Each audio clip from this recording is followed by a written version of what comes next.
A. Smith Show starts. On ESPN News, 250 plus markets across the United States of America, plus ESPN Radio on Sirius XM Channel 80, plus ESPN Radio simulcast over the live national television airwaves of ESPN News. Number to call up as always is 888-SAY-ESPN. That's 888-729-3776. The Stephen A. Smith Show is being brought to you by mycomputercareer.edu. Training for a better life. Welcome again to the Stephen A. Smith Show. Hope y'all had an absolutely wonderful week. And I know that I did some great basketball that we got an opportunity to witness throughout this past week. And we'll be getting into all of the playoff matchups as the show progresses today, plus getting into LeBron James and his appearance on his very own show, The Shop on HBO. He had some very compelling and interesting things to say about Magic Johnson's departure from the Los Angeles Lakers organization so abruptly about a month ago or so. So we'll be talking about that as the show progresses. We'll get into all of that. Again, the number to call up is 888-SAY-ESPN. It's 888-729-3776. Time for Straight Talk, brought to you by Straight Talk Wireless. Best phones, best networks, no contracts. The first order of business to get into is to the Philadelphia 76ers, up 2-1. Entering yesterday's Game 4 against the Toronto Raptors, ultimately losing to the Raptors in this game. Losing to the Raptors in this game, courtesy 101-96 score to the Toronto Raptors, a game in which Kawhi Leonard led everybody with 39 points and 14 rebounds. Absolutely sensational performance from Kawhi Leonard, no doubt about it. And Kawhi Leonard, at some point in time, we can have a discussion. It warrants strong consideration. When we talk about the best players in the world, where will we rank Kawhi Leonard? Some people have him number 2 behind KD. That would be me. Some people have him number 1 overall, and I can't summarily dismiss that argument. Kawhi Leonard, saying Kyrie, I meant Kawhi Leonard is the best player in the world. Some would argue. Again, I got him number 2 behind KD, but make no mistake about it. When you look at Kawhi Leonard and his performance throughout this series and throughout these playoffs, it's nothing short of remarkable. In 8 playoff games, the only bad game he had, the only pedestrian game he had was the 16 points that he dropped in Game 3 against Orlando, a game in which Toronto won, by the way. Outside of that, he's had 5 games where he scored at least 33. 5 of the 8 games, he has scored at least 33 points. In this series against the Philadelphia 76ers, he's averaging 37.7.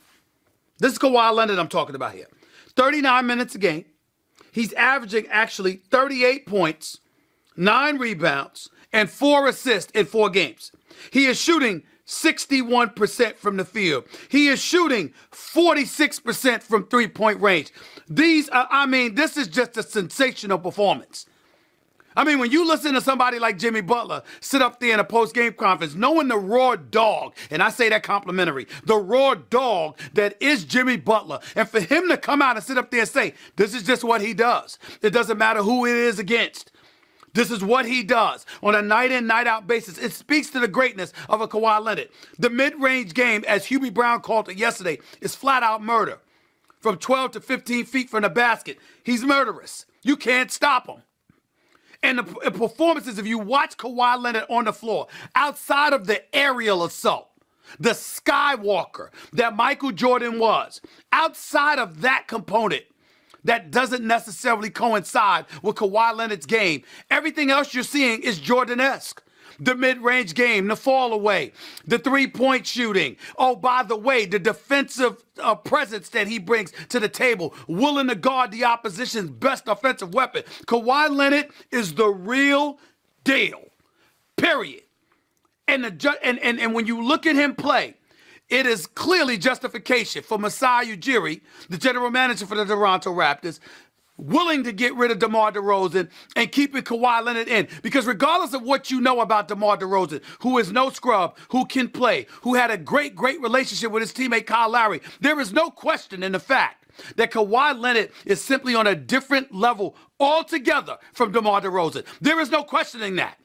There is no questioning that, especially right now. And this series is tied 2-2. And Toronto has regained home court advantage. And as a result, we are the North. We the North.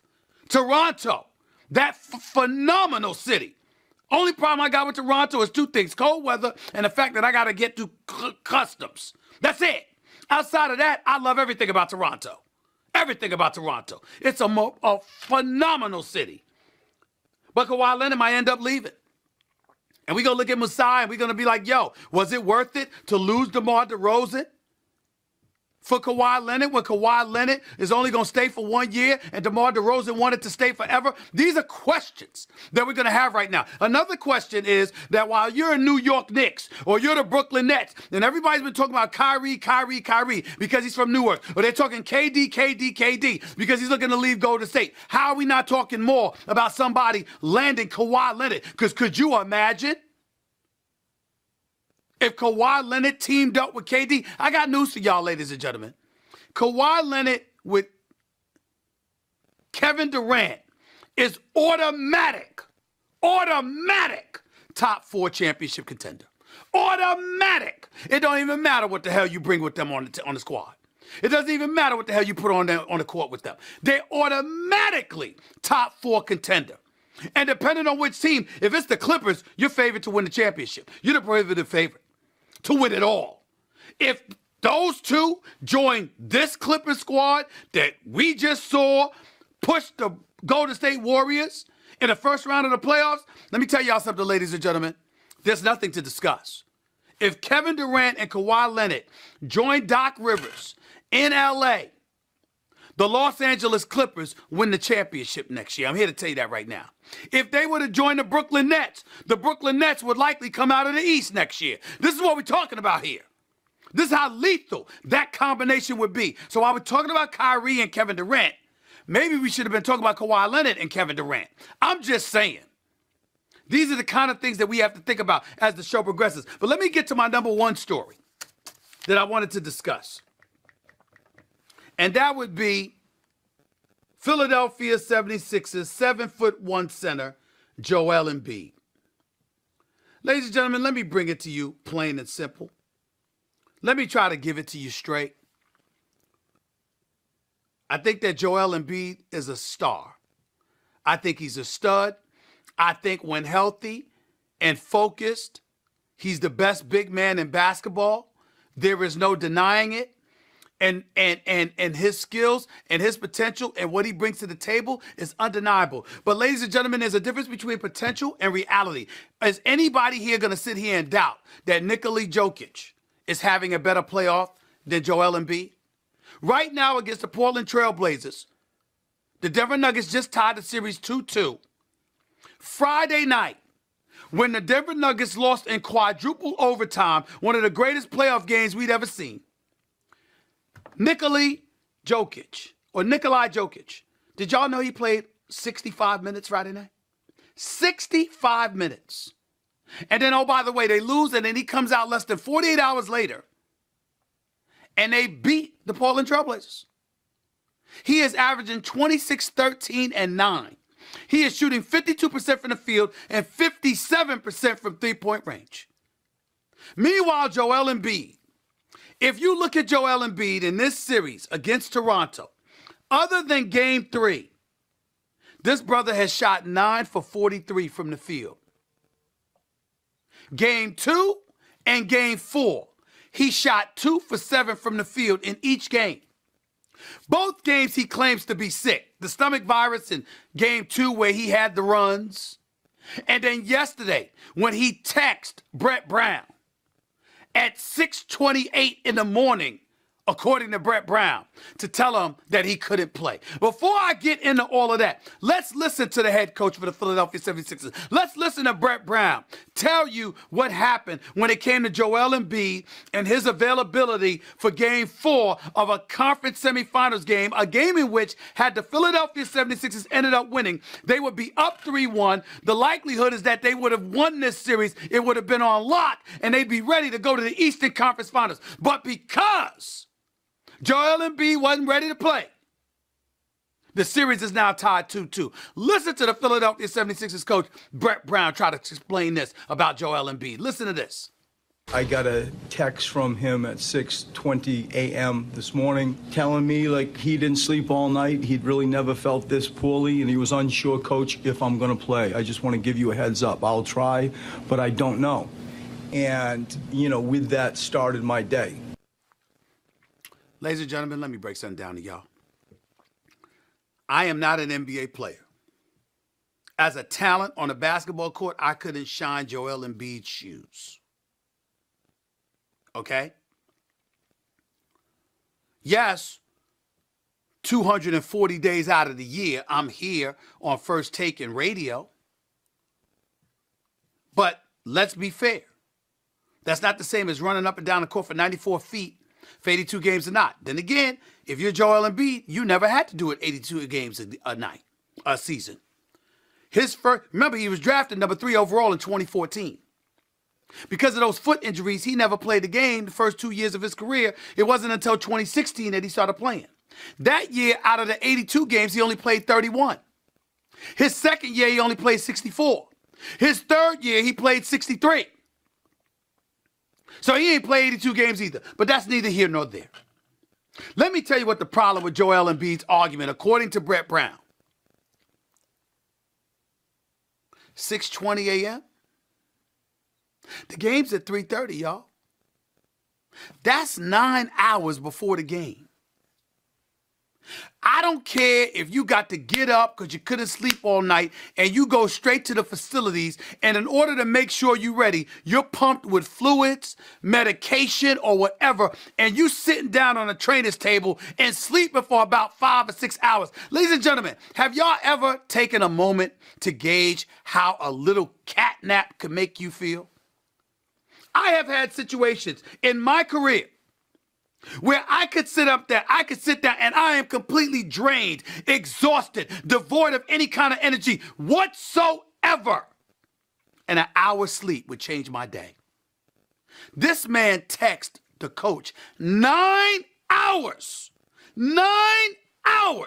before the game to say, I might not be able to play. Who does that? Who does that? 9 hours? 9 hours. Do you know what you can do in 9 hours? Do you know what you can do in 9 hours? How many of y'all operate on 4 or 5 hours sleep? I'm trying to tell you, a cat nap for an hour can make you feel like a new man. How about 4? How about 5? He's Joel Embiid. It's the playoffs. You trying to tell me he couldn't get to the facility and still get 6, 7 hours sleep? Ladies and gentlemen, you can take a nap while they wrapping your ankles. You can take a nap while they giving you a massage. You can take a nap while they rubbing your knees. A pedicure, a manicure. It doesn't matter. You can fall asleep for all of that. I would know. I've done it. And I'm not some metrosexual dude that needs all of that stuff, even though it looked that way sometimes, because I like my massages now. Make no mistake about it. I like my massages. And my hands have always been magnificent, no question about it. But my feet, damn, it's needed work from time to time. So I've had my pedicures too. I've fallen asleep doing all of that. All of it. I have snored while getting a pedicure. I have snored while getting a massage. 9 hours? 9 freaking hours before the game. What guy do you know that is a star would text a coach 9 hours before a pivotal playoff game to say, I don't know if I can go? Who does that? Who does that? Maybe it's just me. It don't make sense to me, y'all. I'm not going to lie to you. And I love Joel Embiid. I really do. But I'm not buying it. I'm not buying it. I want to know what you were doing that you were up all night. I want to know where you were. I'm not going to dime him out now.